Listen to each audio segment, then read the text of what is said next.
तक हमने लगातार 30 सितंबर तक हम लगातार वो लोअर लो और लोअर हाई का सिलसिला बना रहे थे, लेकिन उसमें एक बात हमने 31 तारीख को की थी कि लो काफ़ी दिनों से ज़्यादा नहीं गिर रहा है। हम 24,600 के आसपास मार्केट साइन दे रहा था कि द वर्स्ट इज़ ओवर, और 1 अक्टूबर को फर्स्ट टाइम मिला था। 1 अक्टूबर को फर्स्ट टाइम बहुत टाइम बाद हमने एक सिस्टम में लॉन्ग की बात कही थी, और पॉलिसी के बाद एक क्लियर कट एक व्यू था कि अब यहाँ पर आपको लॉन्ग होना है। और फर्स्ट को वो आपने 24,868 तक का हाई लगाया, 24,606 का लो लगाया।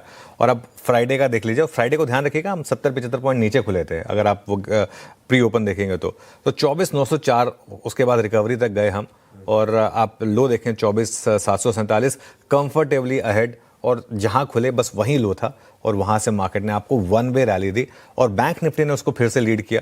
अगर आप बैंक निफ्टी का इंटरडे चार्ट देखेंगे फ्राइडे का, तो पॉलिसी के बाद उसने लीड किया। ये देखिए किस तरीके से सुबह जहां खुले वहीं लो बना, और वहां से आपको 400 पॉइंट का चोखा मुनाफा दिया बैंक निफ्टी ने।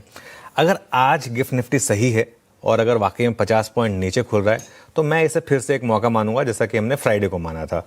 अब आपका निफ्टी का नया स्टॉप लॉस होगा 24,725 का।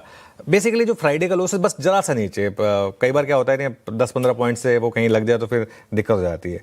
और बाय का बेस्ट जोन होगा 24,800 से 24,850। अगर गिफ्ट निफ्टी सही है तो वो जोन आपको मिल जाएगा आज। इन दैट केस आपका रिस्क रिवॉर्ड बहुत फेवर में, आपके सिर्फ 75-80 पॉइंट का स्टॉप होगा। स्टॉप लॉस लगा भी आशीष तो ये लॉजिकल ट्रेड होगी, लग गया तो बैड लक।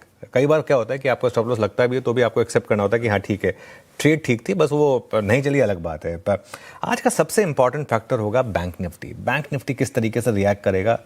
कोटक और HDFC बैंक के अपडेट्स और PSU बैंकों के भी आए हैं कुछ, उन पर बाजार रिएक्ट करेगा।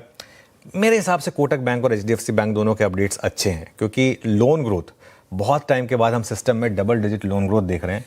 बजाज फाइनेंस से तो आप एक्सपेक्ट भी कर रहे थे कि अच्छी नंबर आएंगे, 23% के करीब उन्होंने वो ग्रोथ दिखाई है, वो ठीक ठाक है। डीमार्ट के नंबर थोड़े खराब है, लेकिन मतलब ऐसा भी नहीं कि हाउलर है, कोई बहुत ज़्यादा खराब है ऐसा भी नहीं। और स्टॉक ऑलरेडी काफ़ी गिर चुका है अगर आप देखें डीमार्ट का स्टॉक पिछले कुछ दिनों में। मैरिको और नायका, इनके अपडेट्स भी अच्छे ही माने जाएंगे। तो कंजम्पशन के भी अपडेट्स जो हैं वो ठीक ठाक आ रहे हैं, और इस हफ्ते से आप देखें तो अर्निंग सीजन का आगाज़ हो रहा है। ये भी इंपॉर्टेंट क्यों है। हालांकि थर्सडे को आप TCS के नंबर से शायद आगाज़ खराब हो, लेकिन उसके बाद टाटा एलेक्सी, फिर एवेन्यू सुपरमार्ट, और अगले हफ्ते फिर 2 और बड़े नंबर आएंगे HCL टेक और टेक महिंद्रा के फर्स्ट हाफ में। तो कुल मिलाकर उसका पूरा का पूरा आपके सामने लिस्ट आएगी। ये पूरा का पूरा अर्निंग सीजन है। खैर अभी इस पर नहीं रहते हैं, आज देखते हैं बैंक निफ्टी कैसे रिएक्ट करेगा। मेरा ये मानना है कि अगर गैप डाउन हुआ तो वो शायद आपके लिए बाइंग अपॉर्चुनिटी होगी। इंटरेस्टिंग है, मन तेजी का बनाना है, इस बिलीफ के साथ उस बाजार में उतरना है, स्टॉप लॉसेस के साथ उतरेंगे, तेजी का मन बनाएंगे। काफी सारे इंपॉर्टेंट डेवलपमेंट्स हैं, काफी हद तक तस्वीर क्लियर हो रही है कि हमारा इंडिया का परफॉर्मेंस Q2 का रहेगा कैसा। कुछ अंश अभी डिस्कस हुआ, डिटेल में उस पर बातचीत होगी।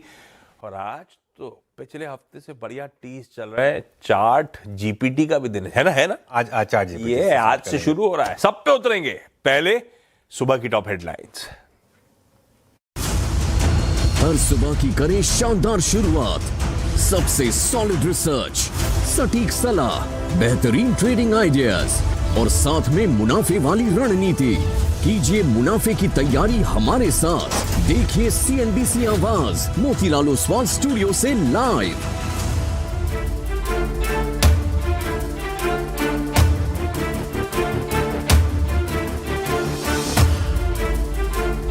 नमस्कार, CNBC आवाज मोतीलाल ओसवाल स्टूडियो में आप सभी का स्वागत है। एक नए हफ्ते की शुरुआत और शो की शुरुआत करते हैं हेडलाइंस के साथ। भारतीय बाजारों के लिए मिले जुले संकेत, FIS की कैश और वायदा दोनों में बिकवाली, गिफ्ट निफ्टी में 50 पॉइंट की कमजोरी। उधर नए PM के ऐलान से जापान के निके में 4.5% का उछाल, शुक्रवार को डाउ जोन्स में रही थी 250 पॉइंट की रैली। अमेरिका में शटडाउन और ग्लोबल अनिश्चितता ने बढ़ाई सोने की चमक। इंटरनेशनल मार्केट्स में $3,900 के पार निकला सोना। वहीं OPEC प्लस के अनुमान से कम उत्पादन में बढ़ोतरी के ऐलान से कच्चे तेल में भी उछाल। ब्रेंट एक बार फिर $65 की निकला पार। दूसरी तिमाही में HDFC बैंक ने पेश किए अच्छे अपडेट। सालाना आधार पर एवरेज डिपॉजिट्स में 15% और एडवांसेस में 9% की बढ़ोतरी। उधर कोटक महिंद्रा बैंक के Q2 अपडेट भी मजबूत, डिपॉजिट और नेट एडवांसेस में 15 से 16% की ग्रोथ। दूसरी तिमाही में 26% बढ़े बजाज फाइनेंस के नए लोन, करीब 5.5% बढ़ा डिपॉजिट। वहीं AUM में दिखी 24% की बढ़त। वहीं L&T फाइनेंस के रिटेल लोन डिसबर्समेंट्स में 25% का दिखा उछाल, रिटेल लोन्स में दिखी 15% की बढ़त। IHH हेल्थकेयर को फोर्टिस के लिए ओपन ऑफर को मिली सेबी से मंजूरी, हिस्सा खरीदने के 7 साल बाद ओपन ऑफर ला पाएगी IHH। आदित्य बिरला लाइफस्टाइल में आज ब्लॉक डील के जरिए अपनी पूरी 6% हिस्सेदारी बेचेगी फ्लिपकार्ट। 5% डिस्काउंट पर 130 रुपए प्रति शेयर बेस प्राइस संभव। सूत्रों के हवाले से CNBC आवाज एक्सक्लूसिव। इस हफ्ते प्राइमरी मार्केट में रहेगा जोरदार एक्शन। आज खुलेगा टाटा कैपिटल का IPO। 310 से 326 रुपए के बीच है प्राइस बैंड। कंपनी की करीब 15,000 करोड़ जुटाने की योजना। एंकर निवेशकों ने लगाए 4,600 करोड़ रुपए। वहीं कल खुलेगा LG इलेक्ट्रॉनिक्स का IPO।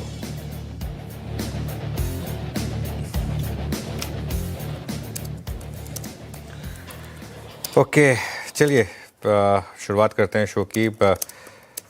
आज से हम एक नई सेगमेंट लेकर आएंगे आपके लिए, चैट GPT। कुछ देर में उस पर भी बात करेंगे। तो वो भी एक इम्पॉर्टेंट अपडेट है आज जो हम लॉन्च करने वाले हैं। वैसे आज के सबसे बड़े संकेतों पर आते हैं। और आज का जो आशीष सबसे बड़े संकेत है ना, वो ग्लोबल मार्केट नहीं है। हालांकि हमने हेडलाइन में भले ही मेंशन कर दिया। आज के सबसे बड़े संकेत हैं जो बैंकों के अपडेट आए हैं, है ना। थोड़ा सा हमको इन चीज़ों में कई बार हम बहुत ज़्यादा, इतना ज़्यादा हम ग्लोबल क्यूज़ में घुस जाते हैं, हमको लगता है कि जैसे बस वही है सबसे इम्पोर्टेंट। आज सबसे इम्पोर्टेंट है market HDFC bank, Kotak bank, इन सब पर कैसे रिएक्ट करेगा। HDFC बैंक के numbers, quarterly updates, Kotak bank के, बैंक ऑफ बड़ौदा के, PNB के, यूको बैंक के, बजाज फाइनेंस के फाइनेंशियल्स में सबसे इम्पोर्टेंट जो रहेंगे वो ये नंबर्स रहेंगे। और लगभग सभी बैंकों ने डबल डिजिट लोन ग्रोथ दर्ज की है।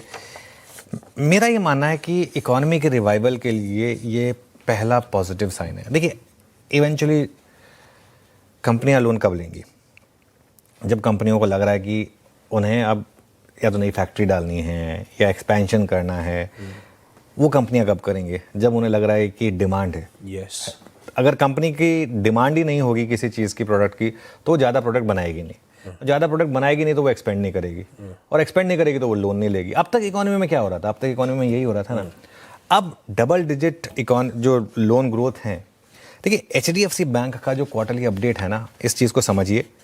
9.9%, मतलब ऑलमोस्ट 10% के करीब आपका सालाना लोन ग्रोथ है डबल डिजिट में HDFC बैंक का। और ऐसा नहीं है कि HDFC बैंक का कोई छोटा अपडेट है, मजबूत है। तो ग्राफिक प्ले करिए प्लीज़। और 4.4% क्वार्टरली बेसिस पर अपडेट है। तो पिछले एक साल में HDFC बैंक ने क्या किया था? पिछले एक साल में HDFC बैंक लगातार डिपॉजिट मोबिलाइज कर रहा था। और आपको याद होगा, आई थिंक 2 क्वार्टर पहले हमने एक बात भी की थी, एक ब्रोकरेज रिपोर्ट भी पढ़ी थी हमने, कि अभी HDFC बैंक डिपॉजिट फेस कर रहा है। जब इकॉनमी थोड़ी सी अच्छी होगी तो लोन ग्रोथ आएगी उनकी वापस। ऐसा नहीं है कि लोन ग्रोथ वापस नहीं आएगी। और अब इस तिमाही में पहले साइन दिए हैं उन्होंने कि जो उनकी लोन ग्रोथ है वो वापस आ रही है। और एक पॉसिबिलिटी है कि 18 अक्टूबर को जब HDFC बैंक के नंबर्स आएंगे, वो नंबर्स काफ़ी शानदार हो सकते हैं HDFC बैंक के। और अगर HDFC बैंक के नंबर्स अच्छे हुए तो वो बैंक निफ्टी के लिए एक बहुत बड़ा पॉजिटिव होगा। आज स्टॉक कैसे रिएक्ट करेगा वो अलग बात है, क्योंकि काफ़ी इसमें FI की सेलिंग वगैरह ये सब चीज़ें हो जाती हैं इस वजह से। लेकिन HDFC बैंक जो है ये एक इम्पॉर्टेंट अपडेट रहेगा आज। कोटक बैंक भी देखें तो 16% के करीब की यहाँ पर ग्रोथ है। तिमाही आधार पर भी 4% चला है। इशू क्या है? कोटक महिंद्रा बैंक काफ़ी चल चुका है स्टॉक। आपको याद होगा वेंसडे को हमने इसको बिग स्टॉक में लिया था और फ्राइडे को हमने इसको स्पॉटलाइट में लिया था। 2 दिन में ये स्टॉक ऑलरेडी काफ़ी चल चुका है। आज शायद थोड़ी प्रॉफिट बुकिंग आ जाए, लेकिन मोमेंटम और जो बिजनेस मोमेंटम है वो यहाँ भी ठीक ठाक ही है। बजाज फाइनेंस ने वही किया जो आप बजाज फाइनेंस से एक्सपेक्ट करते हैं कि बजाज फाइनेंस ने बहुत शानदार एक्सपेक्टेशन, देखिए मैनेजमेंट ने खुद गाइडेंस दी थी 23 से 24% की, उन्होंने 23.6% के करीब की AUM ग्रोथ दी है। कस्टमर बेस उनका 20% बढ़ा है आशीष, 11 करोड़ पर आया है। और जो नए लोन बुक करे हैं उन्होंने वो 25.6% हायर हैं, और वो आया है करीब 1.22 करोड़ नए लोन बुक हुए हैं। और उनकी जो सब्सिडरी है जो अब लिस्टेड है बजाज हाउसिंग फाइनेंस, उनके भी अपडेट्स काफ़ी अच्छे हैं। बजाज हाउसिंग फाइनेंस IPO के बाद से नहीं चला है, और शायद ये अलग स्टॉक है। बजाज हाउसिंग फाइनेंस शायद अब ये भी कुछ चलने के साइंस दिखाए। इसके अलावा आई थिंक PSU बैंकों के नंबर्स काफ़ी शानदार हैं, और ये आपको कुछ हद तक निफ्टी PSU बैंक पिछले 1 महीने का चार्ट आपको बता भी रहा है। अगर आप निफ्टी PSU बैंक का एक महीने का एक चार्ट देखेंगे तो वो आपको बता रहा है कि किस तरीके की बाइंग हुई है। यहाँ पर एक महीने में निफ्टी पीएसयू बैंक 10% ऊपर, और लगातार हमने इस चैनल पर बात की थी कि पीएसयू बैंकों की बास्केट बनाएं और कुछ नहीं तो पीएसयू बैंक निफ्टी का ETF सिस्टम में लेकर चलें, क्योंकि यहाँ पर काफ़ी स्ट्रेंथ है। पीएनबी ने 10%, बैंक ऑफ बड़ौदा में 12% की लोन ग्रोथ है, यूको बैंक और पंजाब एंड सिंध बैंक यहाँ पे 17% की लोन ग्रोथ है। बहुत ही शानदार अपडेट्स हैं। इन सब के अलावा एक और बड़ा संकेत होगा आज, वो है वोडाफोन आइडिया की आज सुप्रीम कोर्ट में जो सुनवाई होनी है, वो भी एक काफ़ी इंपॉर्टेंट रहने वाला है मार्केट के लिए। सब पे नजर रहेगी, सब पे डिटेल कवरेज चलेगा, और इतने सारे अपडेट्स हैं कि अगर यतिन से अभी बोलना करें कि शुरू हो जाओ तो शायद 9 बजे तक यतिन खत्म ना कर पाए, पर कोशिश करेंगे सारे के सारे अपडेट्स आपके लिए मैप करके सामने रख दिए जाए। पर बातचीत से लग गया है, अपडेट जो आए हैं अच्छे हैं, खासतौर पे बैंक्स और फाइनेंशियल्स के अपडेट थम्स अप है उनको लेकर। ऐसे में एक तरफ मूड बदला, आरबीआई की पॉलिसी के बाद एक चिंगारी चाहिए होती है तो मूड बदल गया। ऊपर से अभी बढ़िया बढ़िया Q2 अपडेट्स देखने को मिल रहे हैं। कुछ हद तक क्रेडिट लास्ट 2 दिनों की तेजी का इन अपडेट्स को भी जाता है और वीकेंड पे और तूल पकड़ गया है। ऐसे में बाजार पे हम स्ट्रेटेजाइज कैसे करेंगे? अब रणनीति क्या होगी? क्या पिछली बार हमने निफ्टी बैंक पे तेजी पकड़ी थी, अब उसी को राइड करते चलें, यही होगा लॉजिक क्या? वो तो है ही। इसके अलावा थोड़ा सा आप फोकस करें डोमेस्टिक कंजम्पशन वाले सेक्टर्स, ठीक है, सेलेक्टिवली ऑटोज में तो खैर हमेशा, इवन फ्राइडे को भी आपने देखा होगा किस तरीके से हीरो मोटोकॉर्प में लोअर लेवल से रिकवरी आई। कुछ चुनिंदा एफएमसीजी स्टॉक्स जहां पर नंबर्स ठीक ठाक है। एफएमसीजी से मेरा मतलब सिर्फ एफएमसीजी नहीं है, मतलब सिर्फ साबुन तेल वाली कंपनियां नहीं है, ओवरऑल कंजम्पशन जो है वो, जैसे नायका भी कंजम्पशन में ही आता है बेसिकली, होटल्स भी कंजम्पशन में ही आते हैं, जैसे उस तरीके से बैंक्स और एनबीएफसी आई थिंक इस समय ना सबसे स्ट्रॉन्ग सेक्टर है, क्योंकि जो गवर्नर साहब ने कहा कि हम आगे भी रेट कट्स के लिए तैयार रहेंगे, आप देख लीजिए किस तरीके से एनबीएफसीज भागी हैं। क्योंकि एक तरफ तो इकोनॉमी इंप्रूव कर रही है, दूसरी तरफ अगर इनको सस्ते कर्ज मिलने, एनबीएफसीज क्या करती है, बैंक से लोन लेती हैं, उसके बाद उसको सिस्टम में पास ऑन करती है ना, तो वो उनके लिए एक बड़ा पॉजिटिव है। और इकोनॉमी में रिकवरी के फर्स्ट साइन दिख रहे हैं आशीष। ये जो आपका इनकम टैक्स कट था और जो जीएसटी कट था, इसका इवेंचुअल इम्पैक्ट आना था। अब सवाल ये है कि ये Q2 से आ जाएगा, Q3 से आएगा। एक और चीज़ आपको ध्यान रखनी होती है, हमेशा फ्रंट बेंचर्स जो हैं वो जो पहले शुरू में अपडेट्स देते हैं, शुरू में नंबर्स आते हैं, वो अच्छे लगते हैं, उसके बाद जब बैक बेंचर्स आते हैं वो पूरा का पूरा मूड माहौल बाद में बिगाड़ते हैं। पिछले 2 क्वार्टर से ये दिक्कत रही थी। और मेरा ये मानना है कि बड़े बेस पर 10 से 20% की जो लोन ग्रोथ आपको देखने को मिल रही है बड़े बैंकों में, वो कमज़ोर इकोनॉमी में नहीं आएगी, वो इकोनॉमी के साइंस हैं स्ट्रॉन्ग। दिक्कत एक है इस मार्केट की, वो है एफआई की सेलिंग। क्योंकि आप देखिए, हालांकि पिछले 3 दिनों से एफआई की कैश मार्केट की सेलिंग कम हुई है। हम जो 5-5 हज़ार करोड़ रुपए की सेलिंग के रोज के नंबर्स देख रहे थे, अब 3 दिन से करीब 1500 करोड़ के करीब के नंबर आ रहे हैं। फ्राइडे का नंबर भी करीब 1500 करोड़ के करीब का सेल नंबर है। लेकिन उनकी जो शॉर्टिंग है ना, वो बदस्तूर चालू है बिल्कुल। मतलब लगातार फ्राइडे को भी मैसिव उन्होंने सेल ऑन रैली की है, शॉर्ट्स जोड़े। कुछ देर में जब ट्रेड सेटअप में आएंगे तो डिस्कस करेंगे। खैर जो भी है, निफ्टी मजबूत है, लेकिन बैंक निफ्टी ज़्यादा मजबूत है। इंडेक्स में अभी भी आप बाय ऑन डिप्स की रणनीति रखें। अभी भी रिस्क रिवॉर्ड जो है ना वो लॉन्ग के फेवर में। मैं आपको उसका एक एग्जांपल देता हूँ। एक साइन बन रहा है कि इंटरमीडिएट बॉटम बनाया मार्केट ने। देखिए, अगस्त के शुरू में हम 24,350 से हमने एक रैली दिखाई थी, फिर वो रैली फेल हुई थी, 24,450 तक गए थे हम, 24,450 से हम उछले थे। 3 महीने का चार्ट दिखा दीजिएगा। 24,450 से फिर हम ऊपर गए, फिर रैली फेल हुई, और इस बार हम 24,600 से उछले। तो अगर आप ये देखिए 3 महीने का चार्ट देखें, इसमें आपको 3 बॉटम दिखाई देंगे बेसिकली, और तीनों बार मतलब जो है वो पिछली बार से थोड़ा हायर से आपने रैली की शुरुआत की है। ये स्विंग पॉसिबल है कि आपको 25,500 तक ले जाए। तो इन दैट केस अगर आप एक 24,700-750 का एक स्टॉप ले रहे हैं तो करीब 150 पॉइंट की डाउन साइड और अप साइड 600 पॉइंट की पोजिशनल ट्रेडर्स के लिए ऑलमोस्ट 4:1 के करीब का मामला बन रहा है यहाँ पर। बढ़िया है, 4:1 बहुत बढ़िया मामला। ये है आपके लिए ओवरऑल मार्केट में कैसे हमें स्ट्रेटेजाइज करना है। पॉकेट जो रडार पर रखनी है उसमें कंजम्पशन, डोमेस्टिक कंजम्पशन, ऑटो हो, एफएमसीजी हो, बेसिकली कंजम्पशन थीम पकड़िए, बैंक्स पकड़िए, एनबीएफसीज देखिए।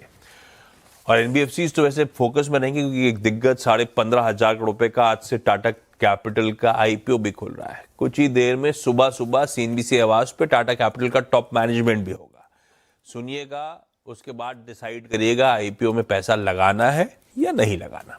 खैर वो बात की बात।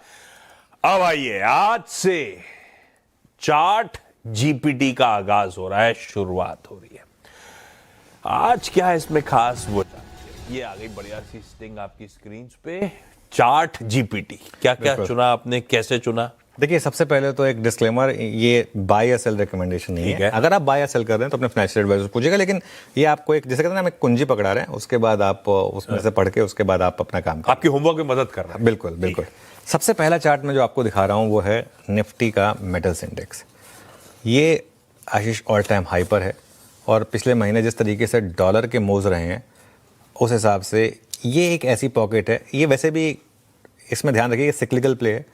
अच्छा, आज शायद थोड़ा वेदांता के नंबर्स की वजह से शायद थोड़ा सा एक इस पे इम्पैक्ट आए, लेकिन चार्ट, सबसे स्ट्रॉन्ग चार्ट अगर इस समय बड़े इंडेक्स में कोई एक है पीएसयू बैंकों के अलावा, तो वो है मेटल्स इंडेक्स। निफ्टी मेटल और निफ्टी का एक रेशो चार्ट है, वो 14 साल का एक, ये देखिए 14 साल का एक रेशो चार्ट है। इसका एक ब्रेकआउट है, तो इसका मतलब जो मेटल स्टॉक्स हैं वो एक तरीके से आप ये मान लीजिए, वैसे ही हम दशहरे और दिवाली के बीच में 14 साल का वनवास खत्म हो रहा है मेटल स्टॉक्स का। 14 साल का वनवास खत्म होगा तो एक साल तो बाहर रहनी चाहिए यहाँ पर तेज़ी की। तो ये एक आपका पहला चार्ट हो गया। इसी में आप देखिए, जो एक और चार्ट मैं दिखाना चाहता हूँ आपको, वो है हिंडाल्को का चार्ट।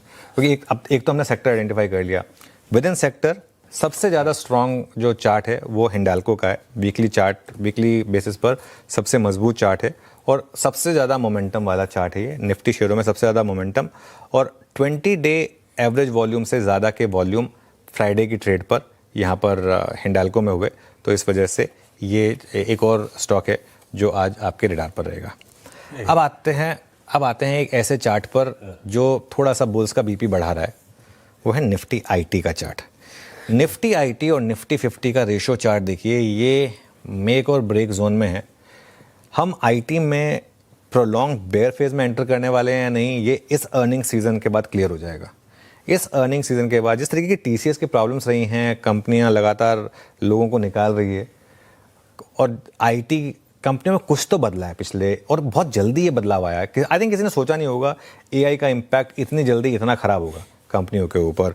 लेकिन ये जो सपोर्ट है ना, ये मार्च 2020, अच्छा मार्च 2020 क्या था, कोविड के टाइम पे जब आईटी स्टॉक्स ने सबसे मैसिव रैली दी थी, ये उस सपोर्ट पर आ गया।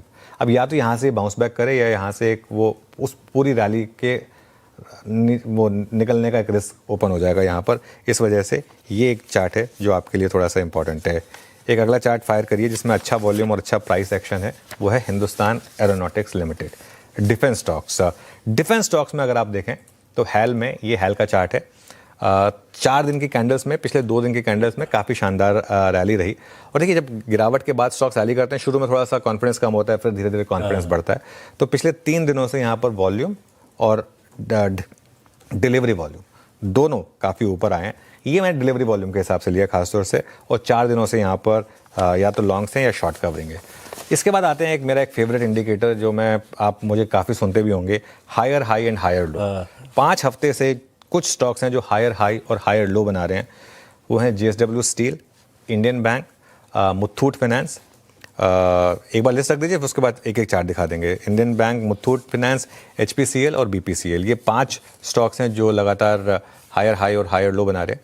चलिए एक एक करके चार्ट देख लेते हैं। पहले JSW Steel, Indian Bank, Muthoot, HPCL और बीपीसीएल। थोड़ा जल्दी दिखा दीजिए प्लीज़, और वो लिस्ट अगर रेडी हो तो वो बेटर रहेगा। चलिए ठीक है, तो ये कुछ और स्टॉक्स हो गए हायर हाई और हायर लो वाले। और 2 स्टॉक्स हैं जो गोल्डन क्रॉसओवर जहाँ पर है, 50 day moving average crossing 200 day moving average on upside. उसमें पहला है एनटीपीसी और दूसरा है टीवीएस श्री चक्रा, वो भी आएगा आपकी स्क्रीन पर। ये देखिए 2 स्टॉक्स हैं जहाँ पर गोल्डन क्रॉसओवर बने। तो ये कुछ और स्टॉक्स होंगे जो आज रडार पर रहेंगे। फिर से स्टैंडर्ड डिस्क्लेमर, ये बाय या सेल नहीं है। अगर आपको कोई भी ट्रेड लेनी है तो अपने फाइनेंशियल एडवाइजर से पूछ के करेंगे। ये तो बढ़िया तैयारी हो रही है। सही है ये चार्ट जीपीटी। मेटल सबसे स्ट्रॉन्ग इंडेक्स इस समय दिखाई पड़ता है, ब्यूटीफुली एक्सप्लेन्ड क्यों, और उसमें बढ़िया सेटअप बैठ रहा है हिंडाल्को का। सॉरी रह गया, 3 चीज़ें रह गई। एक तो कुछ स्टॉक्स हैं जो ओवरबॉट हो गए हैं, उसमें पहला है फोर्टिस। आज हालांकि न्यूज़ ड्रिवन भी है, खबरों की वजह से भी है, लेकिन फोर्टिस की जो मंथली आरएसआई है ना, वो 84 पर आ गई है। और दूसरा है टीवीएस मोटर, जिसकी मंथली आरएसआई जो है वो 76 पर आ गई है। तो ये 2 स्टॉक्स हैं जो थोड़ा सा ओवरबॉट सिचुएशन में है। और इसके अलावा एक रिवर्सल का कैंडिडेट है एम्फेसिस का, हालांकि आईटी वीक है, लेकिन अगर आईटी में रिकवरी आई तो एम्फेसिस शायद एक रिकवरी का कैंडिडेट हो, क्योंकि यहाँ पर 100 वीक मूविंग एवरेज पर सपोर्ट मिला और 20 और 50 वीक मूविंग एवरेज आपने क्रॉस किया 6 गुना डिलीवरी वॉल्यूम्स के साथ, तो ये शायद एक रिवर्सल का कैंडिडेट होगा। बढ़िया एग्जॉस्टिव लिस्ट, सारी तैयारी मेरे ख्याल से हो चुकी है डेटा के लिहाज से, क्या क्या पॉकेट, क्या क्या थीम्स, कौन कौन से स्टॉक्स हटा पे रखने हैं। ये है चार्ट जीपीटी। अच्छा, इसका मतलब हमारा वो बिग स्टॉक्स और स्पॉटलाइट तो जस का तस बना रहेगा ना? वो अलग है, वो अलग रहेगा, वो अलग है, हाँ। बिल्कुल ठीक है। ये बढ़िया एडिशनल होमवर्क हो गया। कैसा लगा आपको नाम? बढ़िया, है? इससे बेहतर नाम नहीं हो सकता। ये लीजिए, हॉर्मास का सील ऑफ अप्रूवल, नाम बढ़िया है चार्ट जीपीटी। खैर, अब आइए जरा हॉर्मास स्क्रीन पे दिख ही रहे हैं आपको, आज की क्यूज पे बातचीत हो जाए। गिफ्ट निफ्टी सुबह से पस्त है, 30, 40, 50 पॉइंट के ब्रैकेट के साथ ही इंडिकेशन है कि दबाव के साथ खुलेंगे, मोटा मोटी 1/4% दबाव। एशिया स्क्रीन पर आएगा, यूएस के मार्केट स्क्रीन पर आएंगे हैंडओवर के तौर पे। हॉर्मास, लेकिन मूड कैसा है भाई साहब? क्या क्या डेवलपमेंट्स इंपॉर्टेंट हमारे लिए? Good morning. गुड मॉर्निंग आशीष, गुड मॉर्निंग अनुज। मूड तो जापान का तो बहुत ही बढ़िया है। नए प्रधानमंत्री उन्होंने चुना है, पहली महिला प्रधानमंत्री होंगी सनाई टेकाइची, और उस वजह से जो है निकाय उनका जो है रिकॉर्ड हाइस पर चल रहा है। इतनी खुशी इसलिए क्योंकि वो इजी मॉनेटरी पॉलिसी में विश्वास रखती है। Easy monetary policy, easy fiscal policy, तो शायद स्पेंडिंग बढ़ेगी सरकार की तरफ से। बैंक ऑफ जापान से जो रेट टाइटनिंग की जो डर है वो शायद थोड़ा सा कम हो जाए आने वाली पॉलिसीज़ में। तो उस वजह से बाजार जो है इस वक्त निकाय का बाजार तो 4-4.5% ऊपर है। येन में थोड़ी सी कमजोरी है, मगर वो स्वाभाविक है। और अगर दूसरी तरफ देखा जाए तो यूएस के बाजारों में कोई बड़ा ऐसा एक्शन शुक्रवार के सेशन में भी देखने नहीं मिला था, क्योंकि जो जॉब्स रिपोर्ट आनी थी वो तो आई नहीं शटडाउन की वजह से, तो वो सारा मामला डिले हो चुका है। आज रात शायद सेनेट में दोबारा इस चीज़ को लेकर के वोटिंग की जाए, और इस बार भी प्रस्ताव पास होने के आसार ज़्यादा है नहीं, क्योंकि डेमोक्रेट्स जब तक इस प्रस्ताव का समर्थन नहीं करेंगे, क्योंकि रिपब्लिकन्स के पास सिर्फ 53 वोट है, चाहिए उन्हें 60, तो जब तक या तो कोई क्रॉस वोटिंग हो जाए या ऐसा कुछ हो, तब तक उस बारे में कोई उस प्रस्ताव के भी पास होने की कोई उम्मीद नहीं है। पैसा नहीं बचाया जाता ऐसा तो नहीं है। और वो तो वाशिंगटन छोड़कर सारे एमपी एमएलए चले गए वीकेंड पर।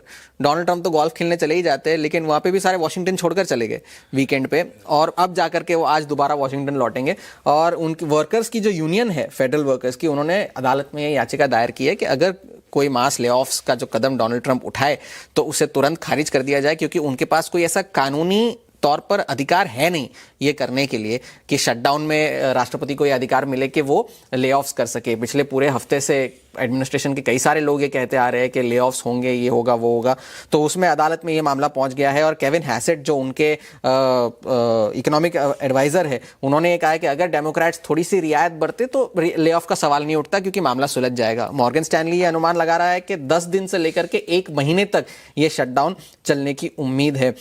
इस हफ्ते भी पूरा मामला जो है ये शटडाउन के रेजोल्यूशन पर ही डिपेंड करता है। अगर शटडाउन रिजॉल्व हुआ तो मैक्रो डेटा आएगा, अगर मैक्रो डेटा नहीं हुआ तो कोई डेटा नहीं आएगा। तो फेड के जो है थोड़े से हवा में इन द बैलेंस इस वक्त सारा मामला बना हुआ है। फ्राइडे की जॉब रिपोर्ट नहीं आई, और जब तक सुलझेगा नहीं मामला तब तक आएगी भी नहीं।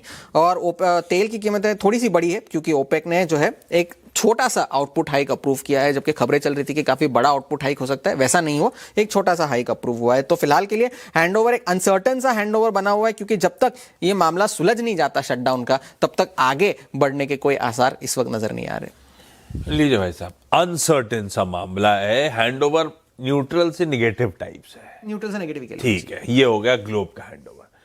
जब आप अपफ्रंट कमेंट्री दे रहे थे तब आपने कहा था सेटअप पर डिटेल में डिस्कस करेंगे। तेजी में एफआई दरअसल और मौके ढूंढ रहे बिकवाली हावी होने के, मतलब हुआ क्या फिर फ्राइडे को इस तेजी के बीच में? बिल्कुल, देखिए पहले तो आप कैश मार्केट के नंबर्स देखें तो एफआईएस की सेलिंग है, लेकिन सेलिंग कम हुई है, करीब 1500 से 1600 करोड़ की सेलिंग है, और डीआईएस की तो सिर्फ 500 करोड़ की बाइंग है। तो नेट इंस्टीट्यूशनल कैश आउटफ्लो के बावजूद मार्केट चला है, क्योंकि फ्राइडे को सेंटीमेंट इंप्रूव हुआ है। ये देखिए, ये टेबल है आपके स्क्रीन पर, नंबर्स जो हैं वो 5-5 हज़ार करोड़ के जो हमने देखे थे कम हुए हैं आशीष। 2800 करोड़ हुआ, फिर 2300 करोड़ हुआ, अब 2 दिन से 1600 करोड़ के करीब के नंबर्स हैं। एक बार निफ्टी मिड कैप इंडेक्स दिखा दीजिए जरा फ्राइडे का, उससे आपको एक चीज़ क्लियर हो जाएगी। जब भी एफआई और डीआई के नंबर्स में इस तरीके का गैप हो और उसके बावजूद मार्केट चले, तो आप हमेशा मिड कैप देखिए। वो आपको बता देगा कि जो डोमेस्टिक HNI फ्रेटर्निटी है वो पॉजिटिव फील कर रही थी या नेगेटिव फील कर रही थी। तो ये देखिए, ये आपको बता रहा है कि क्यों डिस्पाइट नेट इंस्टीट्यूशनल सेलिंग हमने मार्केट में रैली देखी। अब आइए इंडेक्स फ्यूचर्स की पोजीशनिंग पर। शॉर्ट कॉन्ट्रैक्ट वापस 2 लाख के पार निकल गए FIS की तरफ से। वो चेंजेस आएंगे आपकी स्क्रीन पर।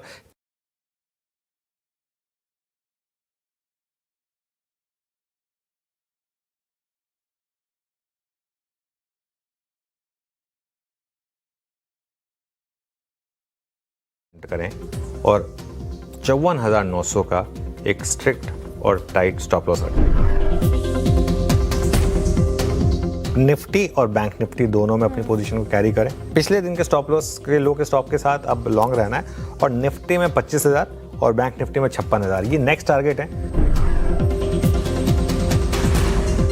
तो पहले तो बाय जोन 24,825 से 24,875, 24,725 के स्टॉप के साथ मोटा मोटी आपका 100 से 125 पॉइंट का स्टॉप हो गया यहाँ पर, जिसमें एक बाय जोन होगा आपका 55,200 से 55,350 का। स्विंग के मेरे टारगेट्स भी रहे हैं 55,800 से लेके 56,000 तक। बैंक निफ्टी जो है वो रिलेटिवली स्ट्रॉन्गर है कंपेयर टू निफ्टी। ओके, चलिए एक चीज़ है कि आज थोड़ा सा अच्छा लग रहा है क्योंकि ऑलमोस्ट सारे जो हमने 2-3 दिन पहले टारगेट लिए थे, फ्रैंकली बोलूँ, देखिए ये नहीं पता था कितनी जल्दी आएंगे। जब उन्होंने परसों बात की थी उस डिप की और बैंक निफ्टी में 56,000 के टारगेट की, हैंड ऑन हार्ट मुझे नहीं पता था कि 56,000 का टारगेट आज ही बैंक निफ्टी हिट कर देगा। लेकिन शानदार तेज़ी मार्केट में, और बिल्कुल ये देखिए बैंक निफ्टी के 3 कैंडल्स, वो एक कैंडल ने 3 नेगेटिव कैंडल्स को वो किया था, वाइप आउट किया था।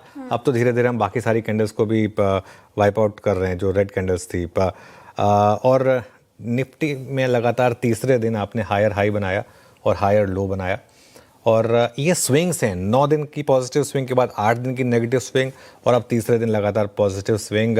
पहले टारगेट हासिल हुए निफ्टी और बैंक निफ्टी दोनों पर, लेकिन मेरे जो बड़े टारगेट हैं निफ्टी पर 25,500 की जब हमने सुबह बात की थी, बैंक निफ्टी पर तो मुझे लग रहा है कि अब हम ऑल टाइम हाई की तरफ बढ़ रहे हैं। जी हाँ, आपको थोड़ा सा ये टारगेट एग्रेसिव लगेंगे, लेकिन जिस तरीके का मार्केट का मूव है काफ़ी इंटरेस्टिंग है। और एक चीज़ मैं बताऊँ आपको, अब सबसे इंटरेस्टिंग होगा FII का बिहेवियर, क्योंकि चलिए ठीक है कैश में तो सेलिंग कर रहे हैं। आज पहली बात तो देखते हैं कि इस बाउंस में उन्होंने सेलिंग किया नहीं की है, क्योंकि आज जिस तरीके से बैंक निफ्टी भागा है उसमें कहीं ना कहीं एक सेंस बनेगी कि शायद उनकी थोड़ी सेलिंग कम हुई हो, शायद थोड़ी बाइंग भी हुई हो। और दूसरी इंपॉर्टेंट चीज़, क्या शॉर्ट कवरिंग हुई? इतने शॉर्ट्स जो आप कैरी करके लेके जा रहे थे, क्या वहाँ कवरिंग हुई? बहुत कुछ आज शेयर डिस्कस करने के लिए। Good afternoon. Good afternoon. अब सबसे पहले तो सुबह की रणनीति स्ट्रैटेजी पे बात करते हैं। सटीक पड़ी एकदम, आपने कहा डिप्स में बाई कीजिए और 24,880 तक गए हैं, वहाँ से फिर से एक रिकवरी देखने को मिली, शानदार रैली। 25,050 के जो आपने लेवल बताया था वो भी ब्रीच किया। करना क्या चाहिए अब यहाँ से, और कितने बड़े टारगेट्स देख रहे हैं आप मार्केट को लेकर, निफ्टी बैंक निफ्टी को लेकर? बिल्कुल, देखिए मैं टारगेट पे आऊँ इससे पहले मैं आपको एक चीज़ बताता हूँ कि आज हम चले क्यों हैं। आई थिंक क्यों इस रैली पे ज़्यादा भरोसा करना है आपको और क्यों हम चले हैं ये समझना बहुत ज़रूरी है। देखिए हम सिर्फ टेक्निकल की बात नहीं करते हैं, बहुत लोगों को लगता होगा कि हम सिर्फ टेक्निकल बातें करते हैं। आज की जो तेज़ी थी ना वो हमने क्यों, आज जब मैं सुबह हेडलाइन पढ़ रहा था मैंने एक चीज़ कही थी कि हमारी सबसे पहली हेडलाइन आज बैंकिंग के अपडेट्स होंगी। सुबह वो जो बैंकिंग के अपडेट्स थे ना, अब देखिए आप इतने जो अच्छे आंकड़े हैं ये कमज़ोर इकोनॉमी में नहीं आएंगे। कोटक बैंक और HDFC बैंक जैसे बड़े बैंक्स, पंजाब नेशनल बैंक देश का दूसरा सबसे बड़ा बैंक है बैलेंस शीट के हिसाब से, ऐसा नहीं है कि कोई छोटा मोटा बैंक है। ऐसे बैंक्स अगर आपको 15% की लोन ग्रोथ दिखा रहे हैं, अगर 10 से 20% की अमूमन सभी बैंकों ने अगर लोन ग्रोथ दिखाई है, तो वो क्या बता रहा है इकोनॉमी के बारे में? क्यों कंपनियां लोन लेंगी? क्योंकि उनको लग रहा है कि अब हम अगर कैपेक्स करेंगे या अब हम नई फैक्ट्री डालेंगे या अब हम अपना प्रोडक्शन बढ़ाएंगे अगर, तो इकोनॉमी में उसकी डिमांड है। इवेंचुअली 2 चीज़ें होती हैं, एक होती है विशेष साइकिल, एक होती है वर्चुअस साइकिल। विशेष साइकिल क्या थी जो अब तक चल रही थी, एक चीज़ खराब तो दूसरी चीज़ खराब, उससे तीसरी चीज़ खराब। अब क्या हो रहा है, टैक्स कट, फिर रेट कट, इन सब का फ़ायदा आपको इकोनॉमी में आता हुआ दिखाई दे रहा है। तो इस वजह से ये एक प्रोबेबिलिटी है। और एक चीज़ मैं आपको बताऊं, अब इसका एक मतलब ये भी है कि जो ग्रीन शूट्स हैं जिनकी हम बात करते रहते हैं, ये पॉसिबल है कि आपको इसी क्वार्टर में दिख जाए, आपको 3rd क्वार्टर तक भी जाने की ज़रूरत ना पड़े, इसी क्वार्टर में ग्रीन शूट्स भी दिख जाए, ये भी पॉसिबल है। और एक चीज़ मैं आपको बताऊं, आज थैंकफुली हमारे चैट जीपीटी का बहुत शानदार आगाज हुआ है। क्या चैट जीपीटी पर हमने बात की थी आईटी की, कि बैंकिंग तो चलेगा, बैंकिंग का तो चलना था, लेकिन आज जो असली फ्लेवर मिला है निफ्टी को ना, वो मिला है निफ्टी आईटी से। वो जो हमारा मेक और ब्रेक लेवल था निफ्टी आईटी का, मुझे नहीं पता कि ये रैली कंटिन्यू करेगी या नहीं करेगी, लेकिन आज एक सेंस बन रही थी कि निफ्टी आईटी एक उस जोन में है जहां से पिछली बार उसने बहुत बड़ी रैली दी थी, तो वो भी शायद चलने को तैयार था, तो इस वजह से इस तरीके का मूव आया।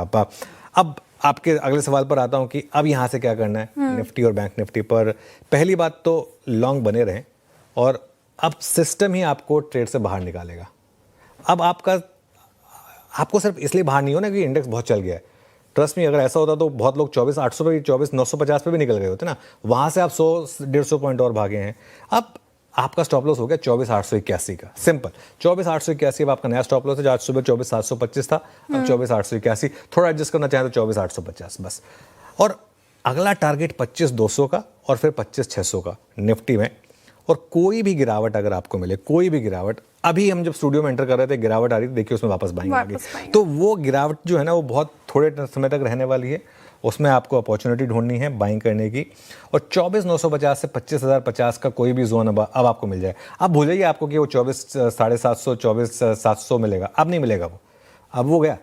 अब आपको ये सोचना है कि यहाँ से मैं कैसे बस बनाऊँ, तो उस हिसाब से तो 24,950 से 25,050 ये खरीदारी के लिए अच्छा जोन होगा। बैंक निफ्टी में मुझे लग रहा है कि 56,200 के ऊपर अगर आप निकले तो 56,500, और उसके बाद इवेंचुअल टारगेट श्रेया मैं बताऊँ ना, जिस तरीके से पॉलिसी के बाद ये मूव आए और जिस तरीके से क्वार्टरली अपडेट्स ने सपोर्ट किया है, मुझे हैरानी नहीं होगी अगर इसी सीरीज़ में आप बैंक निफ्टी में ऑल टाइम हाई भी जड़ें। तो बहुत दूर नहीं है, 2.7% दूर है। आप देखें 2 दिन में बैंक निफ्टी कितना चला है, करीब 1.5% तो चल चुका है बैंक निफ्टी, और 2.7% क्या सीरीज के एंड तक नहीं आ सकता? बिल्कुल आ सकता है। तो यहाँ पर भी लॉन्ग रहें और हर गिरावट में आप अपनी लॉन्ग पोजीशन को जोड़ें, ये अप्रोच रहेगी। लॉन्ग रहे, हर गिरावट में लॉन्ग पोजीशन जोड़े, यानी कि डिप्स में बाई करने की स्ट्रैटेजी आपको अपनानी है। जिन्होंने रैली मिस की सर, जो सुबह की आपकी स्ट्रैटेजी थी और वो इतने दिनों से जो आप लॉन्ग का नजरिया लेके चल रहे थे, और बैंक निफ्टी पे इतना जो आपका हाई कन्विक्शन बन रहा था, जिन्होंने वो मिस किया, अब वो क्या करे? यहाँ से बाजार मौका देगा और पैसे बनाने का? देखिए, बाजार खुद चिल्ला चिल्ला के आपको कह रहा है कि अगर आपने मिस भी किया है तो भी कोई टेंशन नहीं है, और डिप्स आएंगी मार्केट में। ऐसा नहीं है कि मार्केट में डिप नहीं आएगी, लेकिन उस डिप में आपको बाइंग करनी होगी। जैसे बैंक निफ्टी है, अब बैंक निफ्टी की रैली शुरू हुई थी करीब 54,400 के करीब से, 54,400, 54,500 से, और उसके बाद हमने 56,000 का एक जो टारगेट लिया था, अब वो हिट हुआ है। अब अगर मान लो आपको किसी कारण से एक नॉक मिल जाए 55,800 तक का, ना मिले तो थोड़ा सा अगर आप चाहें तो रिस्क अभी ले, थोड़ा सा अभी ले, और अगर वो डिप आ जाए 55,800 तक की तो उसमें ऐड करें। बेसिकली आज का जो लो है 55,727, तो 55,700 55,800 का जोन अगर आपको किसी कारण से मिल जाए तो वो ऐड का जोन होगा। लेकिन इस मार्केट में बड़ा रिस्क है, रिस्क ना लेना, और ये रिस्क है भी नहीं फ्रैंकली। ये तो मार्केट आपको चीख चीख के बता रहा है, चिल्ला चिल्ला के बता रहा है कि वो ट्रेंड बदल चुका है। और क्या हो रहा है इस मार्केट में, जब ट्रेंड बदल रहा है ना, वो बहुत जल्दी बदल रहा है। हमने एक चीज़ कही थी कि हम बॉटम प्रीएम्प्ट नहीं करेंगे, लेकिन एक बार मार्केट ने बता दिया कि बस ये बॉटम बन गया, उसके बाद फिर कोई डरने की जरूरत नहीं। वो मार्केट ने आपको वेंसडे को बता दिया था, ट्यूसडे तक साइंस बन रहे थे, वेंसडे को कंफर्मेशन मिल गया था। तो अब यहाँ पर अगर आपने मिस किए कोई दिक्कत नहीं है, थोड़ा सा आपको हिम्मत करनी पड़ेगी। ट्रेंड स्ट्रांग है, तो इस वजह से अगर आप अभी हिम्मत करेंगे, अगर थोड़ा सा गलत भी पड़े तो भी लोअर लेवल से रिकवरी आ जाएगी। ट्रेंडिंग मार्केट में क्या होता है, ट्रेंडिंग मार्केट में अगर आप एंटर करते हैं और आपको लगे भी कि मैं थोड़ा सा लेट हो गया, तो भी लोअर लेवल से वापस सपोर्ट आ जाता है। तो इस वजह से मेरा ये मानना है कि अभी भी बैंक निफ्टी बेटर है कंपेयर टू निफ्टी, क्योंकि निफ्टी में आज आईटी चला इसलिए चल गया, लेकिन स्ट्रॉन्गर इंडेक्स अभी भी फंडामेंटल के हिसाब से बैंक निफ्टी है। तो बड़ा ट्रेंड अभी फिलहाल स्ट्रॉन्ग ही है, तो कोई भी टिप्स में ऐड करने की राय। अच्छा, सेक्टर स्पेसिफिक रोटेशन हमने देखा, पहले ऑटो चले, उसके बाद मेटल चला, अब आईटी भी आ गया, बैंक्स भी आ गए। तो सेक्टर स्पेसिफिक अप्रोच क्या होगी इस मार्केट में, जो सेक्टर स्पेसिफिक जाना चाहते हैं मार्केट में? नंबर 1 एनबीएफसीज, नंबर 1, और निफ्टी फाइनेंस किसी कारण से चल रहा है। और जो स्ट्रॉन्गर एनबीएफसीज हैं, आज देखिए आप निफ्टी के टॉप 2 गेनर्स क्या हैं, बजाज फाइनेंस और श्रीराम फाइनेंस, है ना। एक कारण से हैं ये, जो जिस तरीके से इन्होंने ये आज टॉप के गेनर्स में रहे हैं, उनमें से even some of the other stronger NBFCs जैसे चोला हो गया, मुथूट हो गया, एक आध स्टॉक इनमें से हो सकता है कि कभी कभी ना चले, लेकिन एज अ बास्केट ये पॉकेट बहुत आउट परफॉर्म करने वाली है, क्योंकि इनके पास एक बहुत सिंपल, ये ना एक डेरिवेटिव है। अगर अंडरलाइंग स्ट्रांग होगा तो डेरिवेटिव स्ट्रांग होगा। इकोनॉमी में ये सेक्टर अच्छा कर रहे हैं, ऑटो अच्छा कर रहे हैं तो ऑटो फाइनेंस अच्छा कर रहा है, कंजम्पशन अच्छा कर रही है तो कंजम्पशन फाइनेंस अच्छा कर रही है, सिंपल है। गोल्ड अच्छा कर रहा है तो गोल्ड फाइनेंस अच्छा कर रही है। तो NBFC नंबर 1। नंबर 2 बैंक्स, जो हम ऑलरेडी डिस्कस कर चुके हैं, लेकिन उसमें बहुत ज़्यादा नहीं जाता क्योंकि ऑलरेडी काफ़ी डिस्कस कर चुके हैं। आई थिंक कैपिटल मार्केट से जुड़े स्टॉक्स में एक सेंस बन रही है मुझे कि अब मार्केट उस वीकली एक्सपायरी से बढ़कर आगे देखने को तैयार है। वहाँ पर मुझे लग रहा है कि थोड़ा सा एक इम्पॉर्टेंट आ रहे हैं। एक नज़र आप रखें कंज्यूमर ड्यूरेबल्स पर। एक वो सेक्टर है जो मुझे लग रहा है जहाँ पर आपको थोड़ा कॉशियस होने की ज़रूरत है।